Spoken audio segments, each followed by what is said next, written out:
My portfolio this week is valued at over $140,000, and today I'm going to break that down by covering all my different account values like my TFSA and RRSP, and we'll also break down any potential dividends I've received, as well as any buys, sells, or deposits I've made over the past week. And yes, I did buy my very first house this week. We'll jump into that later in the video, so stay tuned for that. Welcome back everyone to another weekly portfolio update video. I hope you've all had yourselves a fantastic week. My name is Kevin at FinTrek Freedom, and I'm a 26-year-old long-term investor. It was just recently my birthday this week, and this is my Canadian personal finance channel, where my ultimate goal is to one day retire early off of my investments. This week, my portfolio is valued at $140,194.18. Of that $140,000, I have $136,080.46 in my Wealthsimple trade accounts, and the remainder is in my Wealthsimple Cash account, earning me 5% interest, and in this account I have $4,108.73, and yes, this value is a lot lower than it was last week. Again, we're going to cover that later in the video. As a quick reminder, if you're not already subscribed, be sure to do so and hit that bell icon. I'm trying to hit 2,000 subscribers here on the channel as fast as humanly possible. And just like always, let's see if we can break 50 likes on this video. We're usually always hitting that target of 50 likes, so let's do it again. Only a couple transactions for the week, one of which was a very, very large transaction to me. But to start out, I had a $100 transfer from my Wealthsimple Cash to my Wealthsimple Crypto account. And then as you can see there, a full $8,000 from my cash account to my FHSA. So that completely maxed out my FHSA for 2024.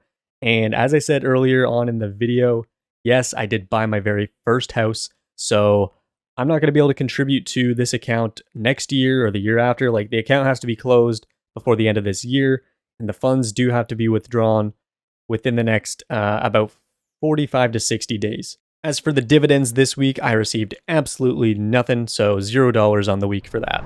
Popping into the TFSA, it was down about 2% on the week, and it's sitting at $41,288.15. And if we check out the last month performance, the account is doing, it's about up 5%.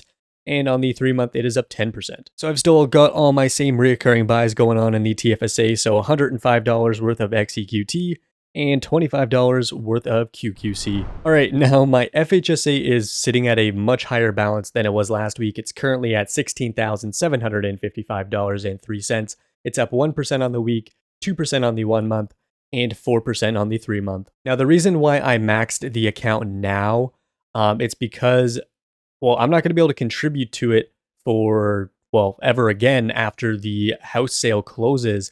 And I wanted to be able to get this $8,000 in for the year so that I can write it off on my taxes next year. I don't mean write it off, I mean tax deduct it from my income next year. Anyways, with that said, I did have a reoccurring buy of XEQT in the account of $175 on Tuesday, and that would be the very final purchase that I made in the FHSA, because I would go on to sell all of my XEQT shares about 2 days later, just because since it is all equities, it's a little bit more risky. So what I did was I took the $8,648 of XEQT and I bought the Cash Maximizer ETF. If you don't know, this just pays you, it's basically just like an interest account. It pays you a monthly dividend the same way that an interest account pays you monthly. So in this case, the ETF pays about 5.1% of a dividend yearly. So yeah, I bought $16,748.39 worth of the Cash.to ETF, which came out to about 334 shares and some change.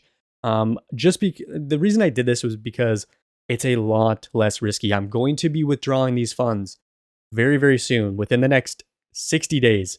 So I want to make sure that, like, the stock market doesn't crash. Like, if the market crashed, XEQT is going to plunge down pretty far, I'd imagine. So just to be safe on my end, I'm just putting it in something very, very solid. And stay tuned to the end of the video because when I'm doing kind of my roundup at the end, I will talk a little bit more about the housing situation. All right, now the RRSP, that's sitting at $32,804.87.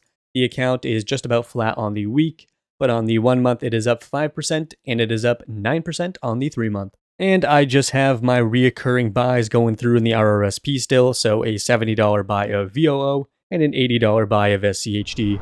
The last stock account here, the non-registered account, is at $16,176.04. This account was up 2% on the week. The account is up 4% on the 1 month, and the account is up 10% on the 3 month. And once again, no transactions whatsoever in the non-registered account. The crypto account was pretty well flat on the week. The account sitting at $29,058.75. It's up about 1% on the week, or $250. On the 1 month, the account is again up 1% still.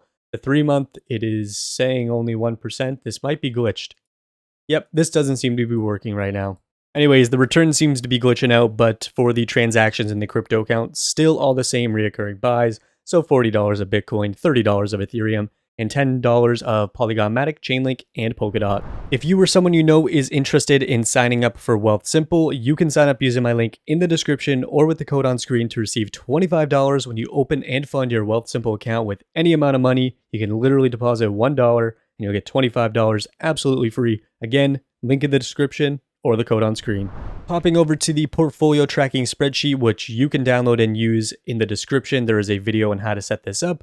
The total portfolio is sitting at $140,204.75. And the performance is up about 14.5% all time, and or $17,700. So something I notice immediately here is the total annual income or dividend yield for the entire portfolio has increased probably about $300 since last week. That's because we moved about $8,000 of XEQT, which is only about a 2% yield, into the Cash Maximizer ETF, which is a 5% yield. So that's where that extra $300 of annual income's coming in. This is the part of the video if you want to pause and check out any of my individual holdings. You can go ahead and, of course, pause the video at any point here to see any of my individual holdings. And we'll also jump over to the crypto side here so you can see all the holdings too. Now, I'm sure a lot of you are probably very curious about this house I bought. I'm not going to go into too much detail just because I don't feel entirely comfortable sharing too much information about my personal life with all of you guys. I'm sure you all understand.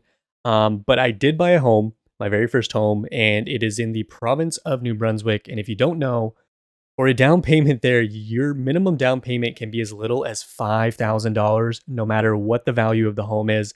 And something you might have noticed as well is my account is not down $5,000 this week. So I did have a little amount of cash sitting in another account outside of Wealthsimple, just knowing that I'm probably going to be using this money for a down payment eventually. So I never really added this into my portfolio videos. So down payment's paid for. I am not using the FHSA for a down payment.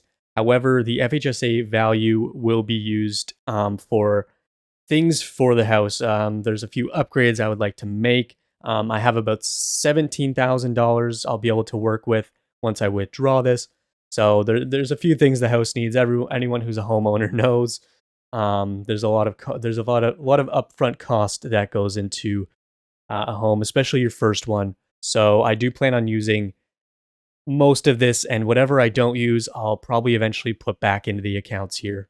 So I can't remember if I mentioned this, but the cost of the home was in the lower $300,000 range, which if you're from Ontario, which I am, that is a very, very low cost for a home. But I do have family in New Brunswick, and the housing there is very, very much cheaper.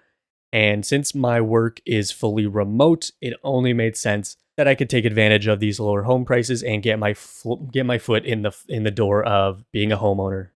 Anyways, my brain is kind of all over the house with the housing thing. There are so many documents I had to sign and whatnot. So if you have any questions about it, leave them for me down below, and I'll try my best to answer as many questions as I possibly can. And I'm sure I'll have more updates about the house and the closing date. Well, I know the closing date, it's in late March. But anyways, leave a comment down below if you have any questions. With the full $8,000 going into my FHSA, that completely maxed out the FHSA contributions for 2024. I'm kind of sad that I'm not going to be able to use this tax advantaged account in the future anymore, but I think it's worth it. And something else you might be wondering is, am I still going to be able to contribute $27,000 into the stock market this year? It's unlikely. This value and how much I'm going to be investing throughout the rest of the year is definitely going to be changing. I have a lot higher expenses now every month now that I'm going to have a payment, and, I got to pay for utilities and all that fun stuff. So this total number was not taken into account that I was going to be a homeowner this year. So I'm uncertain how much money I'm going to be able to invest. Bare minimum, I will be maxing out my TFSA. And if it comes down to it, I'm going to be selling off the positions in my non-registered account. I have about 16,000 in my non-registered.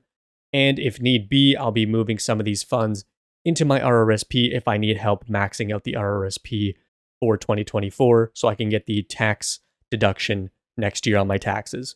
So yeah, a lot of uncertainties for me right now. It's kind of chaotic in my life. I wasn't even sure if I was going to be able to make a video today going over my portfolio. But yeah, I'm super excited. I'm sure as the portfolio update videos go along, I'll have a better insight of what this total value is going to be for 2024.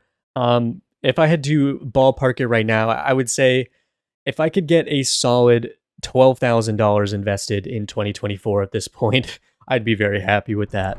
All right, everybody, that will do it for this week's portfolio update video. I hope you've all enjoyed. If you have made it this far and you are not subscribed, be sure to subscribe. Trying to hit 2,000 subscribers here on the channel.